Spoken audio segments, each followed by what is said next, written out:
ناظرین السلام علیکم. ڈاکٹر دانش پروگرام جواب چاہیے کے ساتھ حاضر ہے.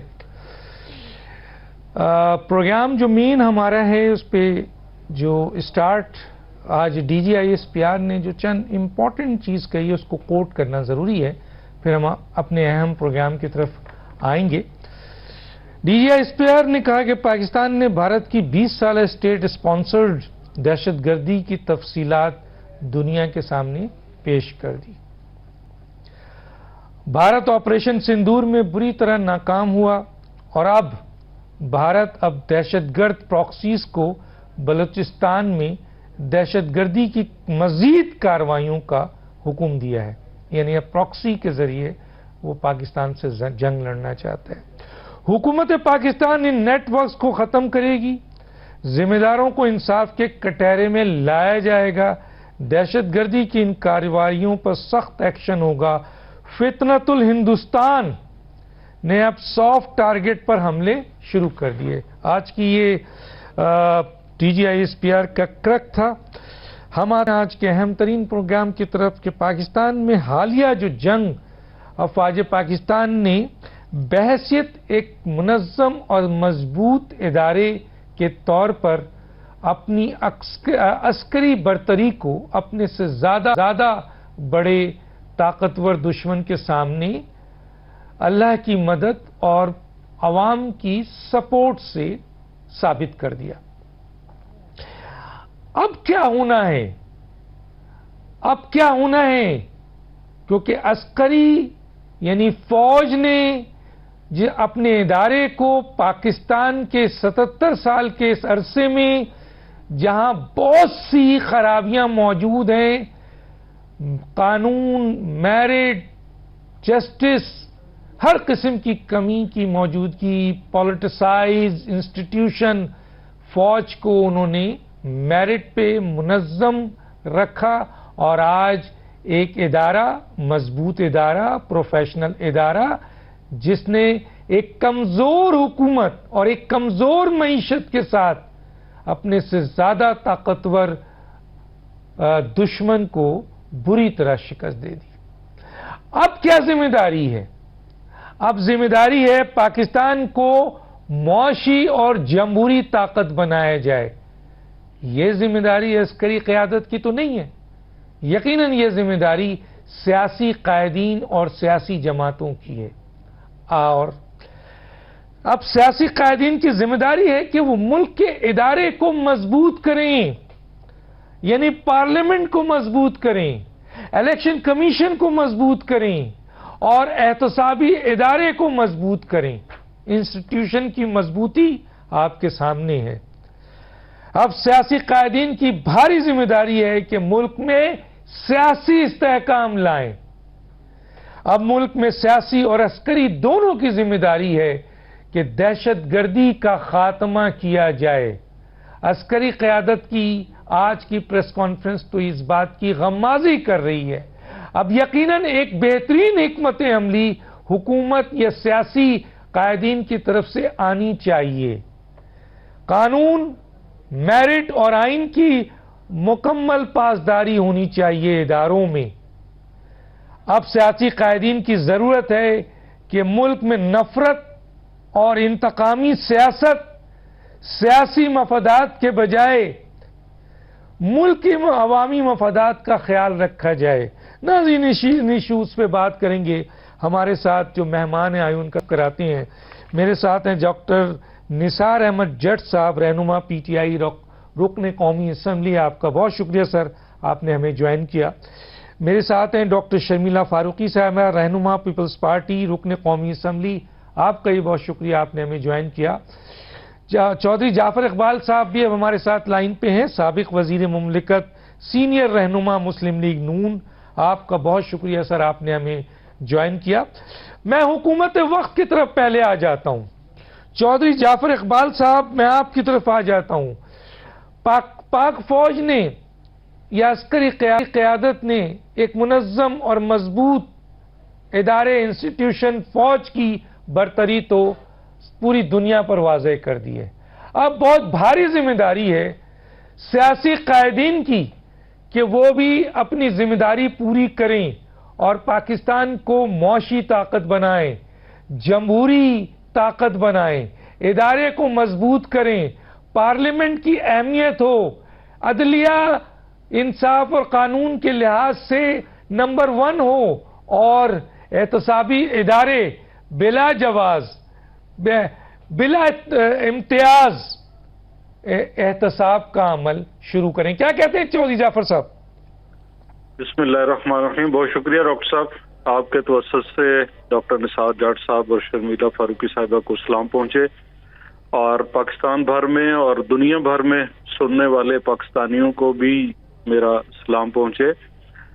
آپ کی گفتگو، آپ کا انداز اتنا ہی جارحانہ ہے جس جارحانہ انداز میں میرے مسلح افواج بحری ہو، بری ہو اور فضائی ہو، انہوں نے دشمن کا مقابلہ کیا۔ آپ ہمیشہ اداروں کے استحکام کے لیے، جمہوریت اور آزادی رائے کے لیے، انسانی حقوق کے لیے آواز اٹھاتے رہتے ہیں۔ آپ نے جس طرح سے آغاز کیا کہ ہماری فوج نے تو اپنا کام کر دیا، بالکل ہماری فوج نے، ہمارے فوجی جوانوں نے، ہماری فوجی قیادت نے بہترین طریقے سے کام انجام دیا، لیکن اس میں ایک جملہ اور ایڈ کر لیں، باوجود اس کے سیاسی استحکام بہت کم نصیب ہوا، باوجود اس کے کہ ہم معاشی مسائل سے نبرد آزما رہے، لیکن کبھی بھی پاکستان کی سیاسی قیادت نے کسی بھی دور کے اندر جو ملکی دفاع اور ملکی سلامتی کے تقاضے ہیں ان سے ہم غافل نہیں رہے۔ بہت ساری کوتاہیاں ہوں گی، بہت سارے ایسے نقطے ہیں اٹھائے جا سکتے ہیں، اور بہت ساری اصلاح کے پہلو موجود ہیں، لیکن میں نے جو پاکستان کی سیاسی تاریخ پڑھی ہے، اور وہ سیاسی تاریخ جو میں نے خود بھگتی اور نپٹی اور جس کا حصہ رہا ہوں، اس ساری کو جتنا بھی آپ ٹٹولیں تو کبھی ایسا نہیں ہوا کہ میری سپاہ کو، میرے مسلح افواج کو، میری بحری ہو، بری ہو، فضائی ہو، کسی چیز کی ضرورت ہو دشمن کے مقابلے میں، اور دشمن بھارت ہے، بہت بڑا دشمن ہے، لیکن اس کے علاوہ بھی اگر ہم دیکھیں کہ اگر بین الاقوامی سطح پہ وہ طاقتیں اور قوتیں جو اسلام دشمن یا پاکستان دشمن اور جو انڈیا کے برابر آ کھڑی ہوتی ہیں، اور ابھی بھی انہوں نے اپنی پوری ترتیب کے ساتھ یہ سلسلہ شروع کیا، لیکن میرے مالک نے یہ کرم کیا، تو پاکستان کی سیاسی قیادت نے ڈاکٹر صاحب اپنا وہ فرض ادا کیا، چاہے وہ ہمیں میزائل سسٹم کی ہم بات کر لیں، ایٹامک پاور کی بات کر لیں، ہمیں اپنے ملک کے اندر بختر بند گاڑیاں اور ٹینک بنانے کی بات کریں، ہم چاہے وہ جو ہے ہمارا ایئر ڈیفنس سسٹم اس کی بات کریں، یا ہم اپنے فضائی شاہینوں کے لیے جو کچھ مشینیں ہمیں پرووائڈ کرنی تھی، جس اسلحہ سے انہیں لیس کرنا تھا، یا ٹیکنالوجی کے اس دور کے اندر جو راڈار ہمیں چاہیے تھے، جو جیمر چاہیے تھے، جو پیش قدمی کے لیے اور جو دشمن کی پیش قدمی کو دیکھنے کے لیے، تو اس جنگ کے اندر یہ ثابت ہوا کہ پاکستان کی سیاسی قیادت بلا تفریق میں کہوں گا اس نے کبھی اس معاملے میں غفلت نہیں برتی، اور جہاں پاکستانی قوم کی بات ہے، میرا ضلع گجرات، مقبوضہ کشمیر اور آزاد کشمیر ہمارے ساتھ بالکل سیالکوٹ سے شروع ہو کے بارڈر ایریا لگتا ہے۔ حالیہ جنگ ہو یا اس سے پہلے، میں نے خود ڈاکٹر صاحب اپنی آنکھوں سے دیکھا ہے کہ لوگ اپنے گھر خالی کر کے اپنے فوجی جوانوں کے لیے، گھروں سے کھانے بنا کے، اپنے مال مویشی کے باڑے خالی کر کے انہیں بارڈر کے نزدیک وہ ساری جگہ بھی فراہم کی، ان کے شانہ بشانہ ڈٹے بھی رہے، اور جو اپنی حیثیت میں وہ انہیں پہنچا سکتے تھے وہ بھی سب کچھ پہنچایا۔ تو یہ جنگ جیتنے کے لیے ملی یکجہتی یا قومی یکجہتی اور پاکستان کی سیاسی قیادت نے الحمدللہ بھرپور کردار ادا کیا۔ ہاں، آپ جو کہہ رہے ہیں کہ آپ پارلیمنٹ کو بالاتر دیکھنا چاہتے ہیں، آپ جمہوریت کے فروغ کو چاہتے ہیں، آپ سیاسی استحکام، بالکل بطور سیاسی کارکن، بطور ایک سیاسی جماعت کے نمائندے ہماری یہ خواہش بھی ہے، اور ہم نے بہت سارے عملی اقدامات 2013 سے 18 بھی کیے۔ 2018 میں جب حکومت بنی ڈاکٹر نثار صاحب کی تب بھی ہم نے کیے، اور 2022 میں جب دوبارہ ہمیں حکومت ملی تو تب بھی ہم نے وہ سارے اقدامات کیے کہ ملکی یکجہتی اور سیاسی قیادت کو اکٹھا کرنے کے لیے۔ ڈاکٹر نثار احمد جٹ صاحب، یقیناً فوج نے اپنا کردار ادا کیا، قوم اس کے ساتھ کھڑی تھی، اللہ کی مدد تھی، بلا تفریق تمام سیاسی جماعتوں نے سپورٹ کیا، آج سے نہیں ہمیشہ سے کرتے آ رہے ہیں، جیسے کہ چودھری جعفر اقبال صاحب نے کہا۔ لیکن میرا سوال ذرا دوسرا ہے، میں یہ کہہ رہا ہوں کہ فوج نے تو اپنے مضبوط ادارے کے ذریعے دکھایا دنیا کو کہ اس نے اپنے سے بڑی طاقت کو شکست دی، لیکن جو ہماری سیاسی قائدین ہیں، حکومتی ادارے ہوں یا احتسابی ادارے ہوں یا آئینی ادارے ہوں، جو ان کی ذمہ داری ہے، پارلیمنٹ، الیکشن کمیشن، عدلیہ یا نیب یا ایف آئی اے یا اور دوسری احتسابی ادارے اور معاشی ادارے بہت کمزور ہیں سر، بہت کمزور ہیں۔ اب وہ وقت آ گیا ہے کہ سیاسی قائدین کو اس پر سوچنا چاہیے۔ آپ کیا کہیں گے سر؟ جی بہت بہت شکریہ ڈاکٹر صاحب آپ کا۔ ڈاکٹر صاحب، چودھری جعفر اقبال صاحب نے جو ہمارے افواج پاکستان کے لیے باتیں کی ہیں، میرا خیال ہے کہ ہماری زندگی میں، میری زندگی میں تو یہ پہلی بار ایسا ہوا کہ انڈیا نے ہم پر حملہ کیا، اور میرا خیال ہے کہ جو جواب گیا ہے وہ افواج پاکستان کی طرف سے جو گیا سو گیا، جو پاکستان کی عوام کی جانب سے جواب گیا وہ میرا خیال ہے کہ قابل تعریف نہیں، اس میں تو جتنا بھی انہیں خراج تحسین پیش کیا جائے وہ کم ہے۔ ہمارا پرابلم ہی شروع سے یہ ہے کہ الحمدللہ ہم ہمیشہ یہ کہتے آئے کہ جو ہماری افواج پاکستان ہے وہ بالکل مضبوط ہاتھوں میں ہے یا مضبوط کھڑی ہے، لیکن پرابلم کیا ہے؟ پرابلم یہ ہے کہ ہم نے آج تک اپنے جو ہمارے ادارے، اپنے ادارے ہیں جو سیاست کے زمرے میں آتے ہیں، وہ ہم نے ہمیشہ ان کے اوپر جو ہے وہ نہ تو اعتماد کیا ہے، نہ ہم نے ان کی ٹرانسپیرنسی کے حوالے سے کوئی لیجسلیشن یا کوئی ہم نے ان کے لیے کوئی اقدامات کیے ہیں۔ آپ کا الیکشن کمیشن جو ہے وہ میرا خیال ہے کہ آج کا سب سے بڑا بوسیدہ مطلب کہ ایک ادارہ ہے جس نے اس پاکستان کی جمہوریت کو بے تحاشا نقصان پہنچایا ہے۔ میں آگے بات کروں گا، میں ذرا ٹائم کیونکہ میرے پاس اب شرمیلا کے لیے رہ گئے۔ شرمیلا صاحب، اب میں وہی سوال اٹھاؤں گا، آپ اپنا پوائنٹ آف ویو دینا چاہیں۔ جو پاکستان کی عسکری افواج نے جو دکھایا ہے وہ تو ہے، اور انہیں ثابت کیا ہے کہ وہ ایک منظم ادارہ ہے، پروفیشنل ادارہ ہے، ایک مضبوط ادارہ ہے، تبھی اتنی بڑی جنگ جیتی ہے، حالانکہ ہم بہت کمزور حکومت، کمزور معیشت کے ساتھ کھڑے ہیں، اور بھی بہت سے سیاسی عدم استحکام بھی ہمارے ملک میں، صحیح کہا جعفر صاحب نے۔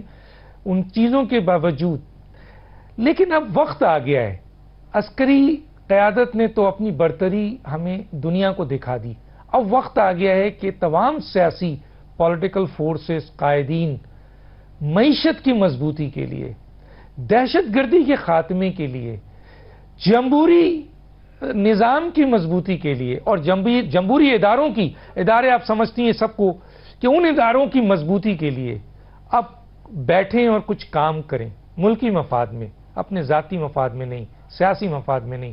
جی کیا کہتی ہیں؟ جی بہت شکریہ ڈاکٹر صاحب۔ دیکھیے، اس میں کوئی شک نہیں ہے کہ جس طریقے سے ہماری مسلح افواج نے انڈیا کے بزدلانہ حملے کا بھرپور مقابلہ بھی کیا، اور دنیا بھر میں یہ بات باور کرائی کہ پاکستان کی جو افواج ہے وہ از دا فائنسٹ ان دا ورلڈ۔ جس طریقے سے ہماری ایئر ڈیفنس نے مقابلہ کیا، جس طریقے سے ہمارے فیلڈ مارشل صاحب نے، جنرل عاصم منیر صاحب نے اس پورے جو اسکرمش تھی، اور جسے تو میں کہتی ہوں کہ almost we on the brink of a nuclear war, جس طریقے سے ریسٹرینٹ کے ساتھ اور پریسیشن کے ساتھ اس کا مقابلہ کیا، اینڈ اٹ واز این انپرووکڈ وار۔ پاکستان نے اس کی پہل نہیں کی، اور پاکستان نے ہمیشہ یہ بات کی کہ ہم امن چاہتے ہیں، لیکن اگر انڈیا حملہ کرے گا تو ہم اس کا بھرپور جواب دیں گے، اور جواب بھی یہ کہا جا رہا تھا کہ ہم اپنی مرضی سے دیں گے، اپنے وقت پہ دیں گے، اور دنیا دیکھے گی، اور ایسے ہی ہوا کہ دنیا نے دیکھا۔ ہمیشہ یہ تاثر رہا کہ جی بھارت ایک بہت بڑا ملک ہے، بڑے وسائل ہیں، بہت بڑی فوج ہے، پاکستان ایک چھوٹا ملک ہے، کم وسائل ہیں، پولیٹیکل پولرائزیشن ہے، اکانومی جو ہے وہ نیچے جا رہی ہے، کس طریقے سے مقابلہ کر سکیں گے۔ لیکن الحمدللہ پوری دنیا نے اس بات کو سراہا کہ پاکستان نے نہ صرف بھرپور مقابلہ کیا بلکہ اس مقابلے میں برتری حاصل کرتے ہوئے دنیا بھر کا دل جیتا. آئی تھنک آپ بالکل صحیح کہہ رہے ہیں کہ اس وقت اس بات کی ضرورت ہے کہ دیکھیے اگر ہم ملک کی سالمیت پہ اور ملک کی بقا کے لیے اکٹھا ہو سکتے ہیں، یکجا ہو سکتے ہیں، تو ہم ملک کی معیشت کے لیے، ملک کی پولیٹیکل اسٹیبلٹی کے لیے کیوں نہیں ہو سکتے؟ کوئی ایک شخص یا کوئی جماعت یا کوئی گروہ پاکستان کی سالمیت اس کی بقا سے بڑھ کر نہیں ہے. اور آئی تھنک وقت آ گیا ہے کہ ہم پاکستان میں ان معاملات پہ متحد ہو جائیں. دیکھیے بلوچستان کے اندر بڑا حملہ ہوا، جو خزدار کے اندر بچوں کو شہید کیا گیا. آئی تھنک اس سے زیادہ بزدلانہ حملہ کوئی اور ہو نہیں سکتا کہ جب آپ چھوٹے چھوٹے بچوں کو، معصوم بچوں کو ٹارگٹ کریں اور اس قسم کی باربیرزم دکھائیں. اس وقت بہت ضرورت ہے کہ پاکستان میں جو انڈیا بھرپور طریقے سے اور بے ایمانہ طریقے سے اور بے شرمی کے ساتھ دہشت گردی کر رہا ہے، انڈیا کا ہم بھرپور مقابلہ کریں، اس کو جواب دیں. اسی لیے آپ دیکھیے کہ پرائم منسٹر صاحب نے بھی بلاول بھٹو زرداری صاحب کا چناؤ کیا ہے کہ وہ دنیا بھر میں جا کے انڈیا جو پاکستان کے اندر دہشت گردی کر رہا ہے اور بد امنی پھیلانے کی کوشش کر رہا ہے، اس کی جو طریقہ کار ہے اس کو ایکسپوز کریں، دنیا بھر میں جا کے اس کو بتائیں. اور آپ دیکھیے ماضی میں ہم بڑے کمپلیسنٹ طریقے سے کہتے تھے کہ جی جعفر ایکسپریس کے بعد BLA نے حملہ کیا، فلاں کیا، اور اس کے پیچھے ہینڈلرز اور ہینڈلرز کوئی اور ہیں، فائنانسز کچھ اور ہیں. نہیں، BLA اپنی جگہ، لیکن it is India that is doing it. اور آج بہت زبردست پریس کانفرنس کری ہے DGISPR نے، انہوں نے کرونالوجیکلی بتایا کب کب کیسے کیسے کہاں کہاں کس کس طریقے سے انڈیا جو ہے پاکستان کے اندر دہشت گردی کر رہا ہے. اور میں سمجھتی ہوں کہ یہی وہ وقت ہے کہ جب جو ہمیں ایک اپرچونٹی ملی ہے کہ دیکھیں نا، انڈیا نے تو جب پہلگام کے اندر دہشت گردی کا واقعہ ہوا تو منٹوں کے اندر پاکستان کو نامزد کر دیا، اور پھر انڈین میڈیا ہمارے پیچھے پڑ گئی اور آج تک کوئی ایویڈنس نہیں آئی ہے. لیکن ہمارے پاس تو ایویڈنس ہے، we have hardcore evidence against India, تو ہم دنیا کو ہمیں بتانا چاہیے. اور یہ اس وقت دیکھیے ماضی میں یہ ہوتا رہا ہے کہ انڈیا جو بھی کہتا رہا ہے اس کو جو ویسٹ ہے وہ بھرپور طریقے سے اس کو سمجھتا رہا ہے اور انڈیا کا ساتھ دیتا رہا ہے. اس بار ایسا نہیں ہوا، انڈیا نے خود اپنے آپ کو ایکسپوز کیا اور ایک بہت زبردست اپرچونٹی پاکستان کے پاس آئی ہے کہ گلوبل سٹیج پہ پاکستان جو ہے وہ نہ صرف انڈیا کو ایکسپوز کرے بلکہ جو کشمیر کا معاملہ ہے اس کو بھرپور طریقے سے اٹھا کے کشمیر کا معاملہ حل کرے. یہ بہت ضروری ہے. اینڈ آئی تھنک کہ اس وقت بہت ہی ایک اسٹریٹجی کے ساتھ، بہت ہی پریسیژن کے ساتھ، بہت ہی ایک جسے کہتے ہیں نا ایک روڈ میپ کے ساتھ پاکستان آگے چل رہا ہے. انٹرنلی انٹرنیشنلی آئی تھنک ہمیں انشاءاللہ اور کامیابیاں حاصل ہوں گی. ٹھیک ہے، میں اب ایک بریک پہ جاؤں گا، لیکن یہ بات رکھتے ہوئے جاؤں گا اپنے مہمانوں کے سامنے کہ دیکھیے نو ڈاؤٹ عسکری قیادت نے اور ایک ادارے نے اپنی مضبوطی کا بھی ہمیں دنیا کو بتا دیا اور اپنی برتری بھی ثابت کر دی. لیکن اب معاشی جنگ شروع ہو چکی ہے بہت عرصے سے. اب یہ معاشی جنگ بھی جیتنی ہے اور ظاہر ہے اس کے لیے دہشت گردی کا خاتمہ بہت ضروری ہے، اور سب سے اہم کام اس ملک میں سیاسی استحکام ہے. اور تیسرے نمبر پر ادارے کی مضبوطی ہے، ادارے کی مضبوطی، عوام کا کانفیڈنس. بالکل صحیح کہا، عوام کا اعتماد، کیونکہ عوام کے بغیر نہ تو فوج جنگ جیت سکتی ہے نہ حکومت کوئی کام کر سکتی ہے. تو اس کے لیے اب سیاسی قائدین کو کیا کرنا ہے؟ مانے پہلے کہ پارلیمنٹ غلط ہے، کمزور ہے، الیکشن کمیشن کمزور ہے، خود مختار نہیں ہے، عدلیہ ہمارا انصاف نہیں ہے، 144 نمبر پہ آتا ہے. تو یہ ذمہ داری کس کی ہے؟ دہشت گردی میں تو چلیں عسکری قیادت آپ کے ساتھ انٹیکٹ ہوگی، وزیر اعظم چیف ایگزیکٹو ہیں، فیلڈ مارشل ہونے کے باوجود وزیر اعظم چیف ایگزیکٹو ہیں، یعنی ان کو فیصلہ کرنا ہے.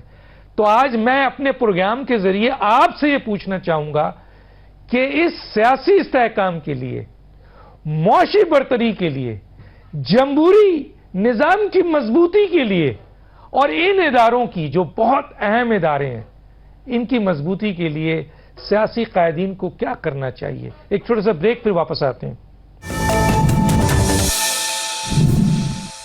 Welcome back.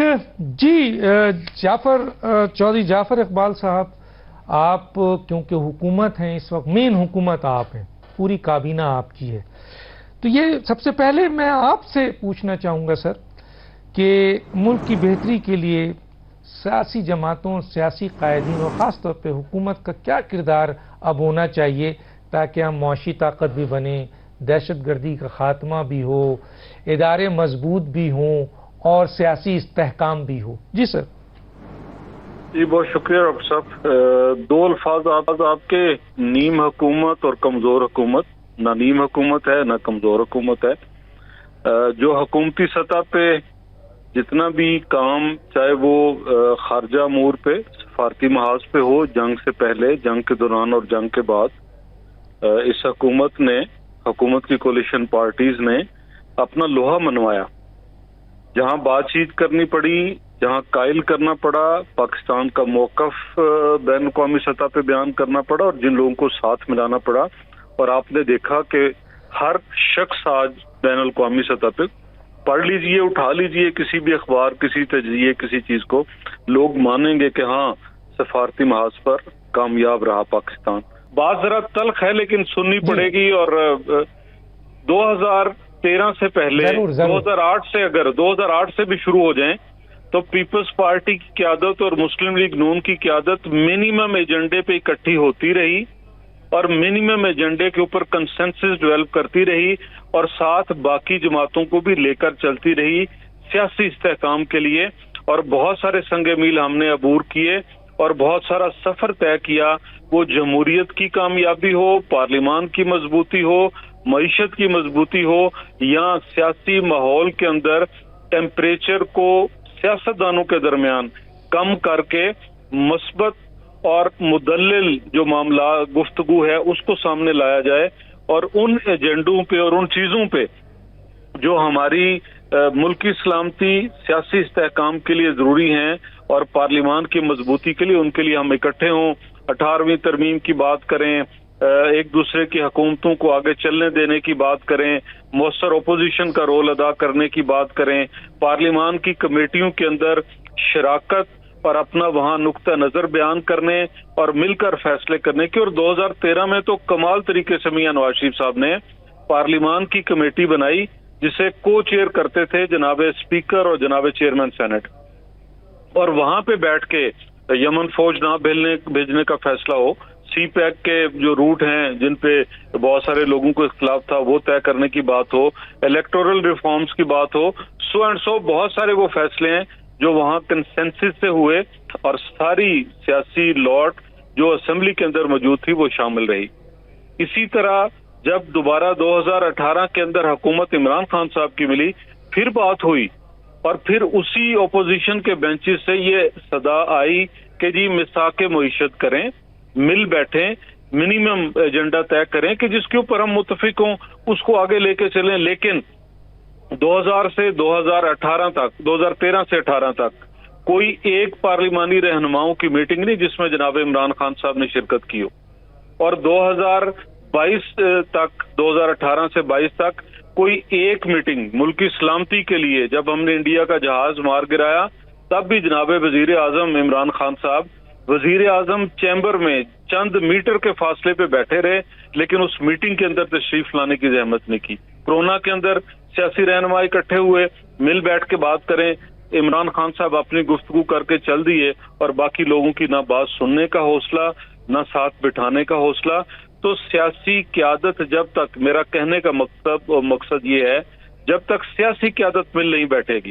میاں نواز شریف صاحب نے 13 میں پیپلز پارٹی کی حکومت تھی، سندھ میں پوری صوبائی حکومت کو سپورٹ کیا، بلوچستان کے اندر کولیشن گورنمنٹ تھی، پی ٹی آئی کی گورنمنٹ تھی، ادھر سرحد کے اندر انہیں بھی پوری طرح سپورٹ کیا.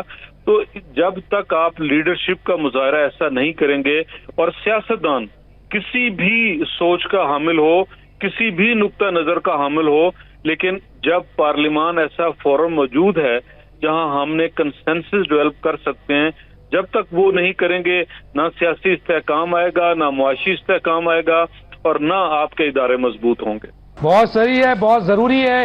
میں آتا ہوں شرمیلا صاحبہ، پہلا تو یہی سوال تھا جو آپ سے میں نے پوچھا ہے، سب سے پوچھا ہے کہ اس وقت سیاسی قائدین کو اداروں کی مضبوطی، سیاسی استحکام، معیشت کو مضبوط کرنے کے لیے اور عوام کا اعتماد بہت ضروری ہے، بہت ضروری ہے. اس کے لیے کیا کرنا چاہیے؟ اور کمزور حکومت کی بات ہوئی، آپ کا پوائنٹ آف ویو بھی آنا چاہیے کہ اس کے اوپر آپ کیا کہتی ہیں؟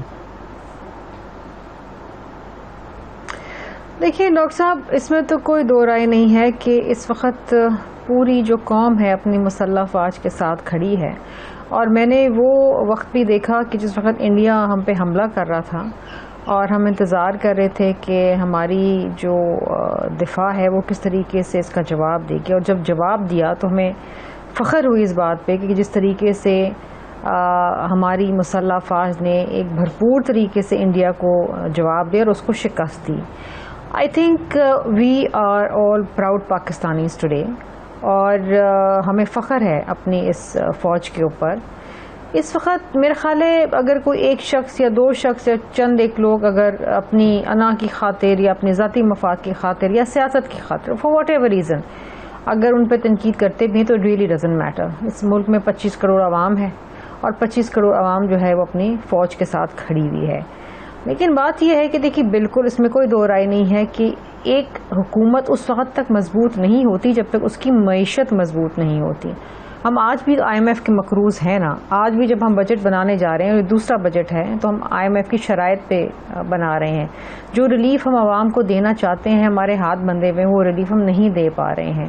لیکن اگر ہم اپنا گھر درستگی کی جانب لے جاتے ہیں اور متحد رہتے ہیں اور ملک کی معیشت کی بحالی کے لیے ایک دوسرے کا ساتھ دیتے ہیں تو وہ وقت دور نہیں کہ ہم اس قرضے سے بھی جان چھڑا لیں گے اور اپنے پیروں پہ کھڑ جائیں گے. یہ کوئی مشکل کام نہیں ہے اگر نیت صاف ہو اور اگر سب ایک دوسرے کا ساتھ دیں اور سیاست اور انا کی سیاست چھوڑ دیں تو یہ بات جو ہے اور یہ کام جو ہے بالکل ممکن ہے.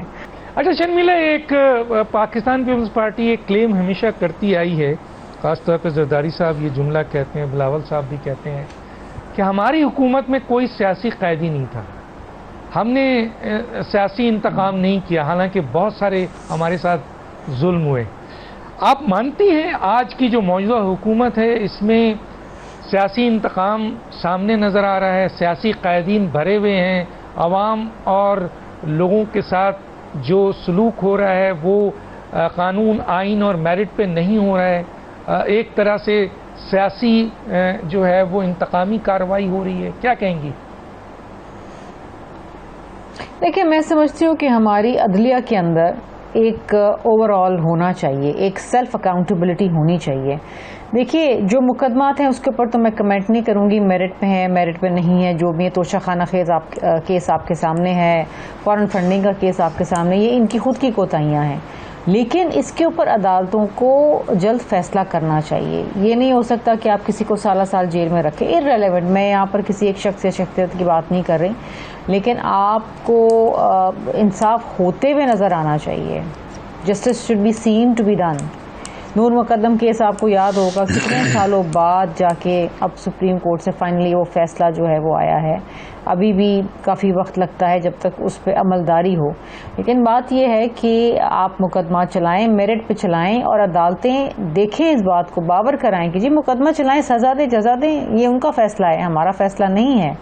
لیکن بات یہ ہے کہ پیپلز پارٹی ایک ایسی جماعت ہے جو سیاسی انتقام میں یقین نہیں رکھتی.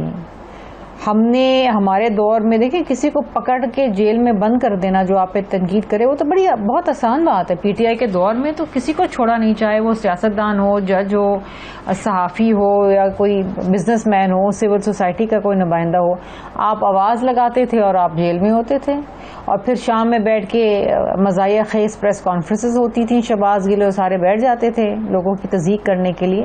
یہ نہیں ہونا چاہیے.